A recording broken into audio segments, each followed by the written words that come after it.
হায় হায়, নবীর কারণে। আল্লাহ যদি আমলের পাল্লা ছাড়া অন্য কিছু দিয়ে মাপতেন, তাহলে যে নবীর হাতের ছোঁয়া পাইলে দুনিয়ার আগুন সুতা জ্বালানোর ক্ষমতা রাখে না, সুতা জ্বালানোর। আনাস ইবনে মালিক রাদিয়াল্লাহু তাআলা আনহুর দস্তরখানে আল্লাহর রাসূল খাওয়ার পরে হাত মুছছিলেন, উনি উনার জীবনভর কোনোদিন ওই দস্তরখানকে পানি দিয়া পরিষ্কার করেন না, আগুন দিয়া করতেন। ময়লা খায়া ফেলতো আগুন, উনি বাহির করে ঝাড়া দিতেন, ফকফকে হয়ে যেত, একটা সুতা পড়ানোর ক্ষমতা ছিল না। সবাই জিজ্ঞাসা করছে, আনাস এই জাদু কোত্থেকে শিখলে? বলছে এটা জাদু না, এটা মুহাম্মদুর রাসূলুল্লাহর হাতের ছোঁয়া। অথচ আল্লাহর রাসূল আবু তালেবকে নিজের হাতে কবরে নামাইছেন, চাচা নামায় একটা চিৎকার দিছেন, আম্মি আম্মি মা তারাক্তালি সাবিলা। চাচা আমার জন্য কোনো রাস্তা রাখলেন না, যদি রাস্তা রাখতেন তো আমার হাতের ছোঁয়াই আপনার জন্য যথেষ্ট ছিল। যদি রাস্তা রাখতেন আমার হাতের ছোঁয়াই যথেষ্ট ছিল। নবীর পিঠের ছোঁয়া পাইছিল খেজুর গাছ, হয় মেম্বরে পা রাখতে দেরি, খেজুর গাছের চিৎকার বাহির হইতে দেরি হয় নাই। বাচ্চার কি কাঁদে, এর চেয়ে বড় চিৎকার দিয়া কাঁদতেছিল। আল্লাহর রাসূল বলতেছিল, ওকে আমি মেম্বরে পা দেওয়ার কারণে ও আমার পিঠের ছোঁয়া পাইতেছিল, ধন্য হইতেছিল। ও পিঠের ছোঁয়া না পাওয়ার কারণে ও ভাবছে আমি বুঝি ধন্য হওয়ার থেকে হারায়া গেলাম, এই জন্য কাঁদতেছে। তো সান্ত্বনা দিছেন, তোকে জান্নাতে নিয়ে যাব, তুই খেজুর দিবি, আমি মজা করে খাবো, তোর সাথে ওয়াদা করলাম, কাঁদিস না। যার পিঠের ছোঁয়া পাইল, আবু তালেবকে আল্লাহ মাপতেন না। না না, রব্বে কাবার কসম, দুনিয়ায় মাপার ফিতা হাজারো আছে, স্কেল হাজারো আছে, সিস্টেম হাজারো আছে, আমি মানি। কিন্তু আল্লাহর কাছে যিনি আমাদেরকে অস্তিত্ব দিয়েছেন, আবার যার কাছে চলে যেতে হবে, ওনার কাছে মাপার স্কেল একটাই, উনি আমল দিয়া মাপবে না, বংশ দিয়া মাপবে না, সোসাইটি দিয়া মাপবে। যদি বংশ দিয়া মাপতেন, হায় হায় হায়, তাইলে কুরাইশি একজনেরও জাহান্নামে যাওয়ার সুযোগ ছিল না। আরে কুরাইশি বাদেই দিলাম, হাশিমি একজনও জাহান্নামে যাওয়ার সুযোগ ছিল না। যদি সোসাইটি দিয়া মাপতেন, তাইলে আবু জাহেলেরও জাহান্নামে যাওয়ার সুযোগ ছিল না। কারণ আবু জাহেলের বাড়িটা এখনো হাজিরা হজে গেলে, উমরায় গেলে সবাই দেখা আসে আবু জাহেলের বাড়িটা কোথায় এখনো রাখা। যদিও এটা বাথরুমে রূপান্তরিত হয়েছে, পেশাব না এলো না আসলো, যুবক হোক আর বৃদ্ধ হোক, যখন শুনে এটা আবু জাহেলের বাড়ি ছিল, তো বৃদ্ধ বহু দূর থেকে লুঙ্গি উঠাইতে উঠাইতে যায় আর বলে, যদি জিজ্ঞাসা করে এত তাড়াতাড়ি এখন না পেশাব করে আসলেন, তো তুমি যেটা দেখাইছো এক ফোঁটা কপালে না দিয়া আসলে মনটা ঠান্ডা হবে না, আমি কমসে কম এক ফোঁটা কপালে দিয়া যেতে চাই। ওর বাড়িটা আল্লাহর ঘরের সাথে লাগানো। এগুলো অ্যানালাইসিসের জন্য আল্লাহ রাখছেন, বুঝানোর জন্য। আসে আমল দিয়ে আমাদের জিন্দেগি আল্লাহ আমাদেরকে আল্লাহ তুলবেন, মাপবেন, মূল্যায়ন করবেন। ফেরাউনের কৃতদাসীকে আল্লাহ এখনো মূল্যায়ন করতেছেন। কিয়ামতের সকাল পর্যন্ত সুগ্রাণ বাহির হবে। অ্যাড্রেস নিয়ে যান, ডেলি হাজারো মানুষ যায়, আপনিও যেতে পারবেন, কোনো অসুবিধা নেই। হাজারো মানুষ যে ওই কবরে ঢোকে আর গ্রাণ নিয়ে বাহির হয়ে চলে আসে, আপনিও পারবেন। ফেরাউনের স্ত্রী এখনো জান্নাতে, ওলিমা হয়তো আমরা খাওয়ার সুযোগ পাবো ইনশাআল্লাহ।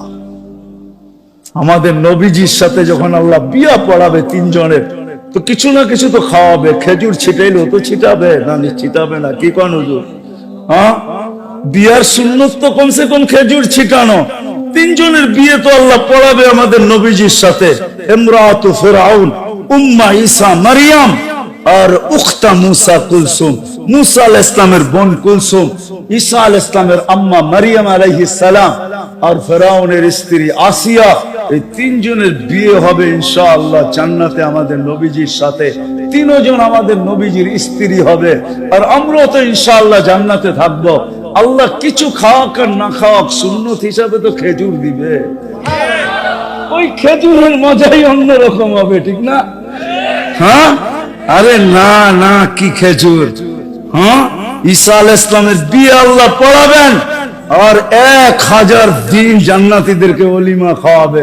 যদি ঈসা আলাইহিস ইসলামেরটা 1000 দিন খাওয়ায় তো আমাদের নবীজিরটা 1000 বৎসর খাওয়াবে। এই জন্যই একটু 60-70 বৎসর, বেশি না, পরিশ্রম বেশি না। ওলামা মানবে না আমার কথা।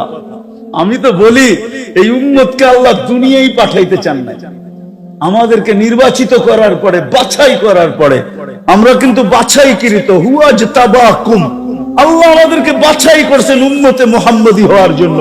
আল্লাহ বাছাই করার পরে জান্নাতে পাঠায়া দেওয়া দরকার ছিল, কিন্তু আল্লাহ আমাদেরকে দুনিয়ায় পাঠাইছেন কিয়ামতের দিন যেন কেউ আঙ্গুল না উঠাইতে পারে। কান্না সুহাদা আলান নাস, কিয়ামতের দিন আমরা সমস্ত উম্মতের উপরে আল্লাহর পক্ষে সাক্ষী হিসাবে আল্লাহর পাশে স্টেজে দাঁড়াবো। ওই দিন যেন কেউ না বলতে পারে এরা তো দুনিয়াই দেখে নেয়, এরা সাক্ষী দিবে তো দিবে কি করে, এরা কি করে সাক্ষী দিবে। এই জন্য আল্লাহ ছোট একটা জীবন 60-70 বৎসর, আবার ওইটার থেকে 2 পর্বে আল্লাহ মাফ করে দিয়েছেন। 2 পর্বে, প্রথম পর্ব হলো যতক্ষণ পর্যন্ত প্রাপ্ত বয়স্ক না হয় এই 15 বৎসর কারো হিসাবের ভিতরে আসবে না, কারো বিরুদ্ধে যাবে না, মাপ, মাসুম, নিষ্পাপ। এটা হলো প্রথম পর্ব মাপের।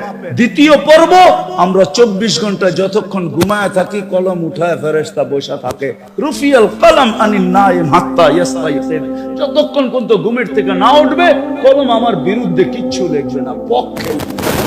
2 পর্বে আল্লাহ আমাদেরকে মাফ করে দিয়েছেন, আর রইল তো রইল কতটুকু।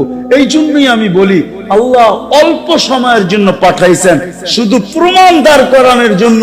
যদি কেউ আঙ্গুল উঠায় এরা সাক্ষী হলো কি করে, এরা তো দুনিয়াই দেখে না, তো আল্লাহ পা উঠায় দিয়ে দেখায় দিবে, দেখ এখনো পায়ের নিচে দুনিয়ার মাটি লাগানো আছে, এরা দুনিয়া দেখা আসছে, পাড়ায় আসছে দুনিয়া। এই জন্য আমাদেরকে এই যে রমজান মাস গেল, এক নফল কতটুকু মর্যাদা ছিল, ফরজের সমতুল্য, ঠিক না? এখানে কয়জন আছে যাদের মা বাবা নাই দুনিয়াতে, যে আমি রমজানে 2 রাকাত নামাজ পড়ছি নফল, আর আল্লাহকে বলছি আল্লাহ এটা আমি নফল পড়লে কি হবে, তোমার কাছে বিনিময় হলো ফরজের।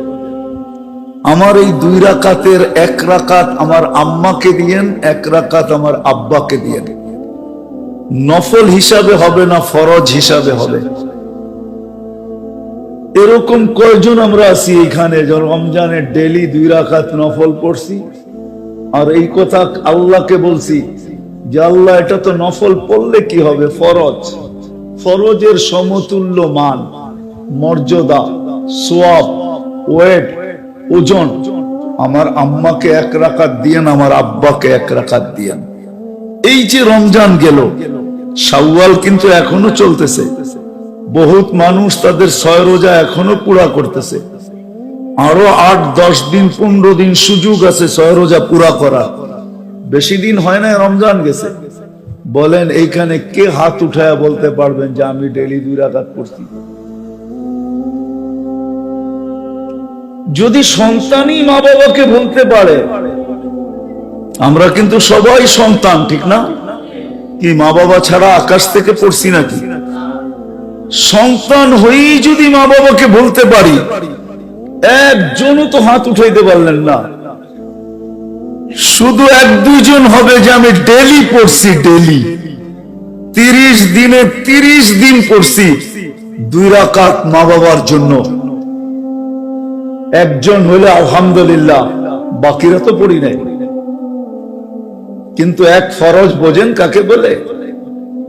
দুনিয়া যেদিন থেকে সৃষ্টি, জগৎ যেদিন থেকে সৃষ্টি আর যেদিন ধ্বংস হবে, সমগ্র সৃষ্টির ইবাদত মানুষ ছাড়া আর জিন ছাড়া, সমস্ত সৃষ্টির মানুষের নফল যদি এক পাল্লায় দেওয়া হয়, এক ফরজের সামনে বিন্দু পরিমাণ হবে না, বিন্দু হবে না, বিন্দু। এত ওয়েট ছিল। কিন্তু আমি তো বলতে পারতাম 2 রাকাত পড়া যে আল্লাহ, হতে পারে আমার মা বাবার ফরজের ঘাটতি আছে, আমার এই নফল দ্বারা ফরজ যখন আপনি দিতেছেন তো আমার মা বাবার ফরজের ঘাটতিটা এটা অল্প হলেও পূরণ করেন। কিন্তু আমরা নিজেরাই যদি মা বাবাকে বলতে পারি আমি উদাহরণ দেওয়ার জন্য বুঝাইলাম। তাহলে বাকি দুনিয়ায় যত বড় আকর্ষণের পাত্র হন না কেন, চোখের আড়াল, মনের আড়াল, চোখের আড়াল তো আস্তে আস্তে দিলের আড়াল হতে থাকবে। হাজারো লোক দুনিয়াতে এমন আছে, দুনিয়ায় থাকা অবস্থায় তো আকর্ষণের পাত্র ছিল বটে, কিন্তু দুনিয়ার থেকে চলে যাওয়ার পরে সারা বৎসরেও কেউ যায় একটা ফুল কবরে রাখে না। এমনই অসহায়, কবির কথাই মনে হয় সত্য হয়, যদিও উনি অন্যভাবে বলছেন যে গরিব গোরে দ্বীপ জেলো না, ফুল দিও না কেউ ভুলে। এমনই ওর অপরিচিত হয় যে না কেউ কোনোদিন বাতি জ্বালায়, না কেউ কোনোদিন ফুল দেয়। আমি ফুল দেওয়া বৈধ বলতেছি না, বা বাতি জ্বালানো বৈধ বলতেছি না, বুঝানোর জন্য বলতেছি। তো দুনিয়াতে আকর্ষণের পাত্র অতক্ষণ হয় যতক্ষণ দুনিয়াতে থাকে, সেলিব্রিটি অতক্ষণ যতক্ষণ দুনিয়াতে থাকে। দুনিয়ার থেকে চলে যাওয়ার পরে আর কেউ মনে রাখে না। এই প্রবাদ বাক্যটাই সত্য হয় যে চোখের আড়াল তো মনেরও আড়াল, যদি এটাই সত্য, কেউ মনে রাখে না। ওই কয়দিনই আকর্ষণের পাত্র হয় যেই কয়দিন দুনিয়ায় থাকে। দুনিয়ায় হাজারো লোক আছে, হাজারো লক্ষ কোটি মানুষের নাম ইতিহাসের পাতায় আছে, কিন্তু কয়জনের নাম নিয়ে মানুষ রহমতুল্লাহ আলাই বলে? আজ পর্যন্ত শুনছেন কাউকে? আকবর বাদশার নাম নেয় না এরকম ওলামায়ে কেরাম কম আছে, কিন্তু আজ পর্যন্ত কাউকে রহমতুল্লাহ আলাই বলতে শুনছেন? কিন্তু কোন খাজা মঈনুদ্দিন চিশতি রহমতুল্লাহ আলাই দিল থেকে বাহির হয়, মন দিয়া না চাইলো তারপরে ভুলে হইলেও বাহির হয়ে যায়, ইচ্ছা না থাকলেও বাহির হয়। শাহজালাল রহমতুল্লাহ আলাই, বাইজিদ বুস্তামি রহমতুল্লাহ আলাই, হাফিজ হুজুর রহমতুল্লাহ আলাই, কেন বাহির হয়? তো যেটা বুঝাইতেছিলাম, ফুল যেরকম না ফুটলে আকর্ষণের পাত্র হয় না, আমাদের জীবনে যদি আমল না আসে তাইলে আমরা আল্লাহ আল্লাহ রসুলের কাছে আকর্ষণের পাত্র হব না। দুনিয়ায় আকর্ষণের পাত্র হইতে পারেন, আমি অস্বীকার করি না, কিন্তু অলরাউন্ডার হইতে পারেন, আমি অস্বীকার করি না, কিন্তু এটা সাময়িক, 60-70 বছর,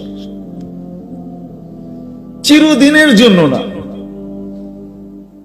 এই জন্যই বলতেছিলাম দোয়া করতে থাকেন যেন আল্লাহ বুঝা, শিখা এবং মানার তৌফিক দেন। কেননা দুনিয়ার মানুষকে মাপে দুনিয়ার স্কেল দিয়া। দুনিয়ায় বিভিন্ন ধরনের স্কেল পাওয়া যায়। স্কেল চিনেন? দাড়ি পাল্লা পাওয়া যায়, কোনটা ডিজিটাল, কোনটা সুপার ডিজিটাল। ভিন্ন ভিন্ন জায়গায় ভিন্ন ভিন্ন ধরনের দাড়ি পাল্লা পাবেন আপনি। সোনার দোকানে যাবেন তো এক ধরনের, লোহার দোকানে যাবেন তো আরেক ধরনের, সবজির দোকানে যাবেন তো আরেক ধরনের। এরকম যত জায়গা আছে আরেক ধরনের। ওনাকে জিজ্ঞেস করেন, ওনাদের স্কেল আবার আরেক ধরনের, পাথরের স্কেল আবার আরেক ধরনের, 16 জায়গায় স্কেল ভিন্ন। কিন্তু যে আল্লাহ আপনাকে আমাকে অস্তিত্ব দিছে, ওই আল্লাহর মাপার স্কেল ভিন্ন। দুনিয়ার মানুষকে মাপে দুনিয়ার মানব রচিত স্কেল দ্বারা, মিটার দ্বারা, ফিতা দ্বারা, গজ দ্বারা, পাল্লা দ্বারা, বাটকারা দ্বারা আল্লাহ আপনাকে আমাকে মাপবে। এই দুনিয়ার কোন পাল্লা দ্বারা না। রব্বে কাবার কসম, আল্লাহ আপনাকে আমাকে মাপবে আমলের পাল্লা দ্বারা। এই জন্যই কোরআন বুঝায়, নাযাউ মাওয়াযিনাল কিসতা লিয়াউমিল কিয়ামা, আমরা কিয়ামতের দিন একটা পাল্লা দাঁড় করাবো, আমলের পাল্লা দিয়ে তোমাকে মাপবো। আমাদের প্রত্যেককে মাপবেন আমলের পাল্লা দিয়ে, যিনি অস্তিত্ব দিয়েছেন এক ফোঁটা পানির থেকে। যদিও আফসোস প্রবাদ বাক্য এটাই সত্য ছিল, গাছে ফল হইলে বলে ঝুঁকা যায়, ডালাপালা বলে ঝুঁকা যায়, নিচে নাইমা আসে। এটাই নাকি গাছের রীতি। আমাদেরও উচিত ছিল সবকিছু পাওয়ার পরে, যুবকের যৌবন পাওয়ার পরে আল্লাহর কাছে আসা উচিত ছিল, পুরুষত্ব পাওয়ার পরে আল্লাহর কাছে আসা উচিত ছিল, নারীত্ব পাওয়ার পরে আল্লাহর কুদরতি পায়ে ঝুঁকা যাওয়া উচিত ছিল, ধন পাওয়ার পরে আল্লাহর কুদরতি পায়ে ঝুঁকা যাওয়া উচিত ছিল, শিক্ষিত হওয়ার পরে আল্লাহর কুদরতি পায়ে ঝুঁকা যাওয়া উচিত ছিল, যাকে আল্লাহ এক ফোঁটা পানির থেকে অস্তিত্ব দিয়েছেন। এই জন্যই তো আল্লাহ আক্ষেপে কখনো কখনো বলেন, মান আরাদা আন্নি মানাদাইতুহু মিন তারিক, যে আল্লাহর থেকে বিমুখ হয়, সবকিছু পাওয়ার পরে ঝুঁকবে তো দূরের কথা, বহু দূর চলে যায়, সারা মাসে একবারও আল্লাহ বলে না। রাগ হয়েও না যুবক, বলো সারা দিনে কয়বার আল্লাহ বলো? একবারও আল্লাহ বলে না। অথচ ডেলি 550 লিটার অক্সিজেন নেয় আল্লাহ, আমরা ডেলি 550 লিটার অক্সিজেন নেই। হায়, যদি কিনতে হইতো তাহলে খবর ছিল, যদি 550 লিটার ডেলি কিনতে হইতো তাহলে খবর ছিল, একদল ধনী হইতো আর আমরা সবাই ফকির হইতাম। খবর ছিল ডেলি 550 লিটার অক্সিজেন নেই, 1,60,000 বার ডেলি শ্বাস প্রশ্বাস নেই। ছাড়ার ভিতরে আর নেওয়ার ভিতরে দূরত্ব হলো মাত্র ডিস্টেন্স, দূরত্ব, সময় লাগে। ছাড়ার পরে নেওয়ার ভিতরে ন্যানো সেকেন্ড বলে বিজ্ঞানের ভাষায়, যেটাকে বলে হাফ সেকেন্ড, আধা সেকেন্ডের থেকেও কম সময় লাগে। ছাড়া আর সাথে সাথে টানা, এটার ভিতরে সময় লাগে মাত্র আধা সেকেন্ডের থেকেও কম। ছাড়লাম দূষিত, নিলাম পিওর, দূষিতটা আধা সেকেন্ডের ভিতরে পিওর হইলো তো হইলো কি করে? একটু ভাবো যুবক, একটু ভাবো। এই জন্যই তো আল্লাহ কাছের থেকে এসে ডাকে, মান আরাদা আন্নি নাদাইতুহু মিন কারিব, কাছের থেকে এসে ডাকে, কাছের থেকে এসে ডাকে না। ওয়া আম্মা বিনি'মাতি রাব্বিকা ফাহাদ্দিস, আল্লাহ তার নিয়ামতকে গণাইতে থাকে। আল্লাহু ইয়ামুন্নু আলাইকুম, আল্লাহ গণাইতে থাকে, আমা কুনতা মা আম্মা হিনা, তুই নিকৃষ্ট পানির ফোঁটা কি ছিলি না? ফামান জাআলাকা দামা, তোকে রক্তে রূপান্তরিত কে করলো? ওমান জাআলাকা মুদগা, রক্তপিণ্ডতে রূপান্তরিত কে করলো? ওমান জাআলাকা ইদামা, তোর কঙ্কালটা কে তৈরি করলো? ওমান কাসা আলাইহি লাহমা, এত সুন্দর করে গোশত আর চামড়ার আবরণ কে চড়াইলো? আমা কুনতা সাগীরা, তুই কি মার পেটের থেকে ছোট আসিস নাই? ফামান কাব্বারা, তোকে বড় কে করলো? আমা কুনতা দাঈফা, মার পেটের থেকে দুর্বল আসছিলি। ফামান কাওয়াকা, তোকে শক্তিশালী সুঠামত কে দিল? আমা কুনতা জাহিলা, তুই কি মার পেটের থেকে অজ্ঞ আসিস নাই? ফামান আল্লামাক, তোকে শিক্ষা গ্রহণ করার মতো মেমরি আর মেধা কে দিল? আমা কুনতা মিসকিনা, তুই কি নিশ্চয় ছিলি না? একটু সময় হয় না তোর একটু ভাবার? হায় হায়, একটু ভাবার সময় হয় না? কুরআন তো বলে, ইন্না ফি খালকিস সামাওয়াতি ওয়াল আরদ ওয়া ইখতিলাফিল লাইলি ওয়ান নাহার লাআয়াতিল লিউলিল আলবাব আল্লাযীনা ইয়াযকুরুনাল্লাহা কিয়ামান ওয়া কুউদান ওয়া আলা জুনুবিহিম ওয়া ইয়াতাফাক্কারুনা ফি খালকিস সামাওয়াতি ওয়াল আরদ রব্বানা মা খালাকতা হাযা বাতিলা সুবহানাকা ফাকিনা আযাবান নার। কুরআন তো বলে একটু ভাবিস না কেন, একটু চিন্তা কেন করিস না, হারায় কেন গেলি? তুই ছিলি কি আর হইলি কি? কি ছিলাম আর কি হইলাম? কিন্তু হারায় গেলে কি হবে? আল্লাহ তো আল্লাহই, ঠিক না? আল্লাহ তো আল্লাহই। মা বাবা তো মা বাবাই হয়, ঠিক না? মা বাবার চেয়ে 70 গুণ বেশি ভালোবাসা যে আল্লাহ রাখে, সে আল্লাহ তো আল্লাহই, ঠিক না? তারপর আল্লাহ বলে, তুই হারায় গেলে কি হবে? আযকুরুকা ওয়ালাউ তানসানি, আমি 24 ঘন্টা তোকে সুরক্ষিত করি। বুঝে আসে না, তাহলে আঙ্গুল দিয়ে দেখাই। বিজ্ঞান পরে রাখেন, বিজ্ঞান আমি চিনি, আমাকে চিনাইতে হবে না। আলহামদুলিল্লাহ আমি বিজ্ঞান চিনি, বিজ্ঞানের হেডকোয়ার্টারও চিনি। আপনার হেডকোয়ার্টার কয়বার দেখছেন? আমি এই পর্যন্ত 6 বার দেখে ফেলছি, আমাকে দেখাইতে হবে না। বিজ্ঞানের হেডকোয়ার্টার তো আমেরিকাতে, আমাকে চিনাইতে হবে না।